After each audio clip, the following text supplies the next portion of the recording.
just an update, I guess, since been out of the hospital for A week? No, no, not quite a week. 4 days. It's been Since, nice since Friday. since I've had my freedom of a hospital room. So yep, water broke 23 weeks. Tried to leave at 25 weeks. Was back in the hospital. 12 hours later. 12 hours later, the boy said, nope, back in bed. Was able to make it another 5 weeks. For a total of 20 or 7 weeks. I was in the hospital for 7 weeks. They were born at 29 weeks, 4 days. 3 pounds 5 ounces. And then No, 3 pounds 8 ounces. 2 pounds 5 ounces. Right? the other way around. It was 3 pounds 5 ounces and 2 pounds 8 ounces. Okay. Yeah. So Carter is the bigger of the two. Colin is smaller. Right. And what happened was I started feeling contractions about 4:30 p.m. on Sunday. I thought it was my stress level putting me into labor because I had been stressed out, not being in a freaking room for 7 weeks. I was like, I just wanted to go outside, and they didn't even allow me to get wheelchaired outside, and so I was having a mental breakdown. And so about 2 o'clock that morning, they were rechecking me, and I was 6 centimeters, and my nurse was like, tell your husband to come in now. And it wasn't 30 minutes later, we were in the delivery room. We were trying to do it naturally. The doctor broke my water and everything, and I was pushing Carter out. Broke your water on the second, or on Carter. So Carter is baby A. It seems like baby B was the water that broke at 23 weeks. So Colin's water broke at 23 weeks. Yeah, which would explain his smaller size. Yep. And so I was in the middle of pushing Carter out because Colin's cord was trying to come out with him and ended up pinching. Yep, compression. So it was cutting off his oxygen, and so it turned into an emergency C-section, and all I remember was the cord is pinched, put her out, and that was it. I was gone. I was knocked out. Joey was in there for the whole thing. He's seen all my guts and glory. So, Well, I guess it didn't take, but I think it was time's kind of hard to keep track of in those circumstances, but it wasn't but a few minutes before they already had her out and cut open and both babies out on the table. Carter came out moving. He was wiggling right out. And then Colin was a little bit more, like sitting still. He not moving. They put him on oxygen immediately. In the OR, it was hand pump. So the doctors were sitting there constantly pulsating a little bag. I don't know. Some people might know the terms, but that was in the OR. And then they transferred him over to the NICU. Carter, the entire time, even in the OR, in the operating room, they weren't doing anything with him. They didn't really need to. He was just sitting there, and his vitals, everything was good on Carter. So their main focus was just making sure Carter was maintaining and getting Colin, making sure Colin was getting enough oxygen, keeping his oxygen levels up. His heart rate was fine. Once they got him over to the NICU, both of them went on, Carter went on a CPAP machine, which is a bubbler, which basically it increases the pressure of oxygen. I think he went in at 51% oxygen. Colin went in at 100% oxygen on a ventilator, and that was reduced down to 71% for Colin, and it was 51. It was dropped to 31 by the end of the first day for the both of them. So that was good.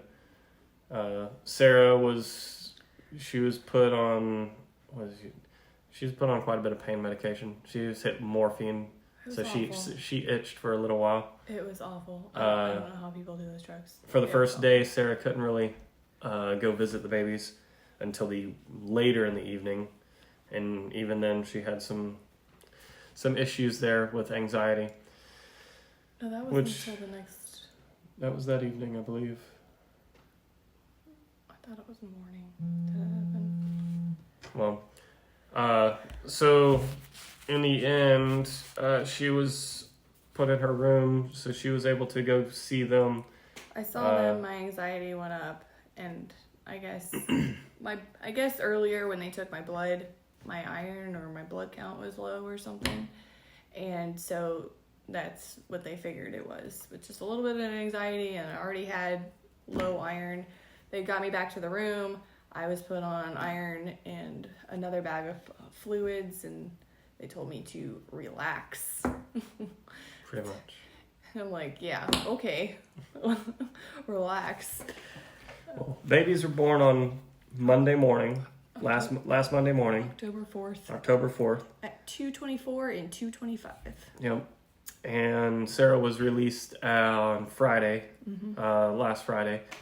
So you've been home since Friday. You got the weekend to spend here. So she just went yesterday and had the bandages and stuff removed. So all looks good. Yep, everything looks good. Colton, since Wednesday of last week, has been in daycare now. So it's just a new experience for him and us trying to keep up with that. And now that he's never really been exposed to daycare life, he's gotten all of us sick. So we're limiting how much we're touching the babies. I haven't touched the babies in a couple of days.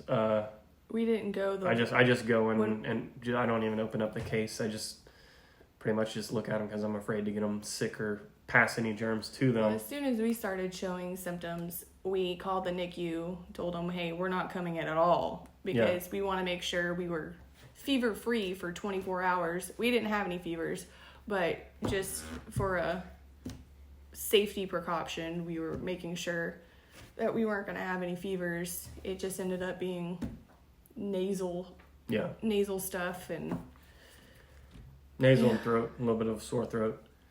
But Colton likes daycare. He's enjoying it. And quiet. It's quiet at the house. Yeah.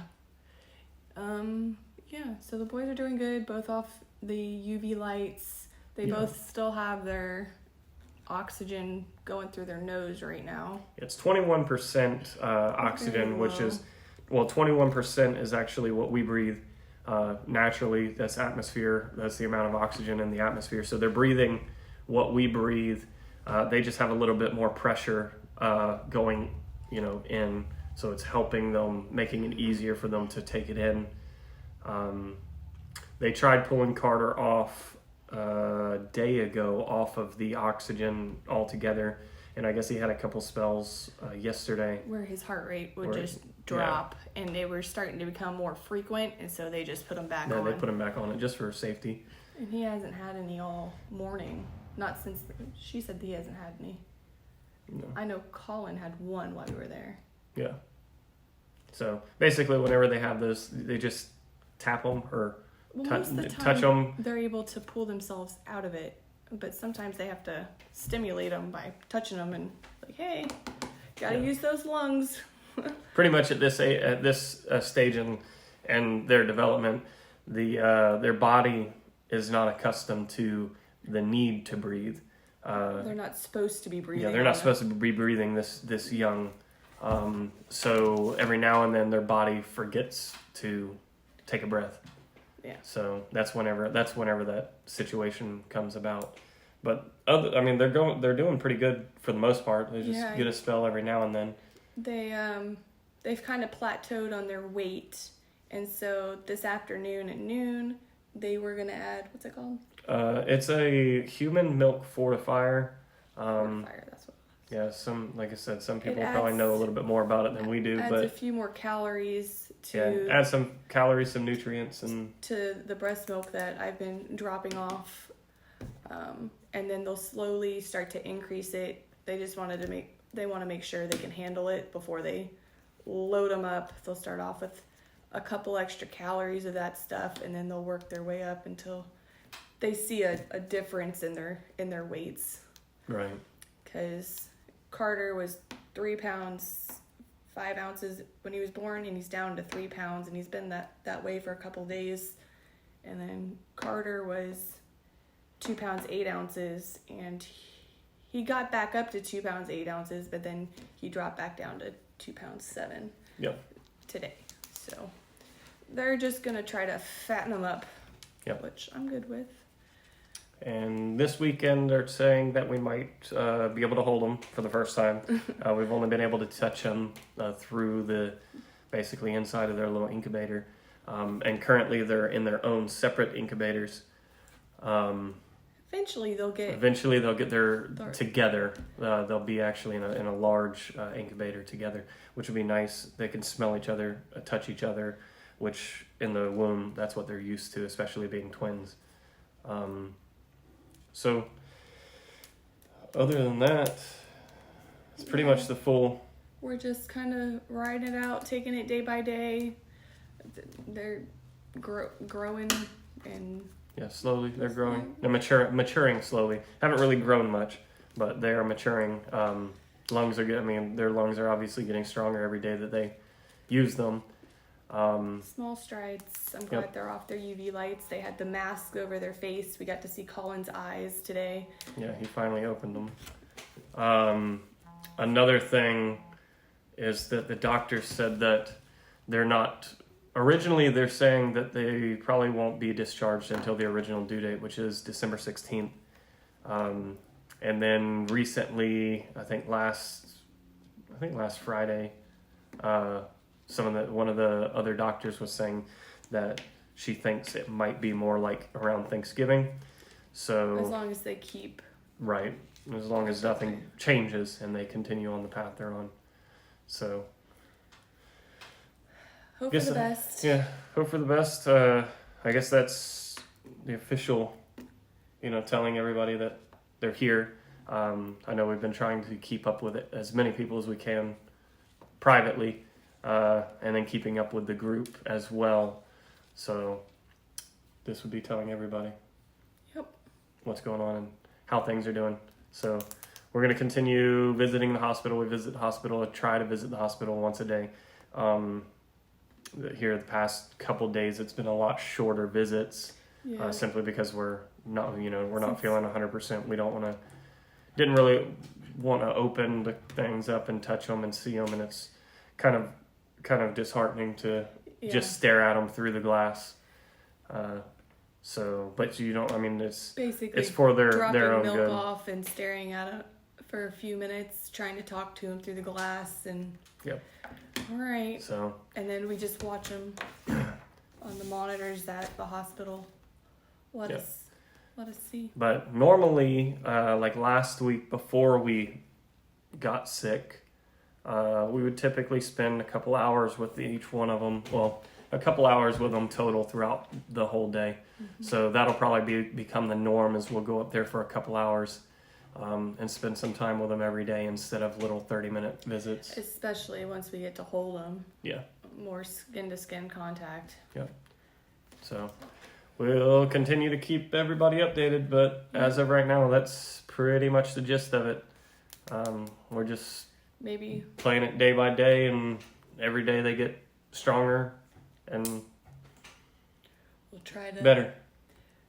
Upload more pictures now they have less wires. Yeah. And now that we can see their faces instead of them wearing those masks, we'll try to upload more pictures for everybody. Yep. So we'll keep in touch with everybody and try to update people. Until then, y'all have a good one. Bye.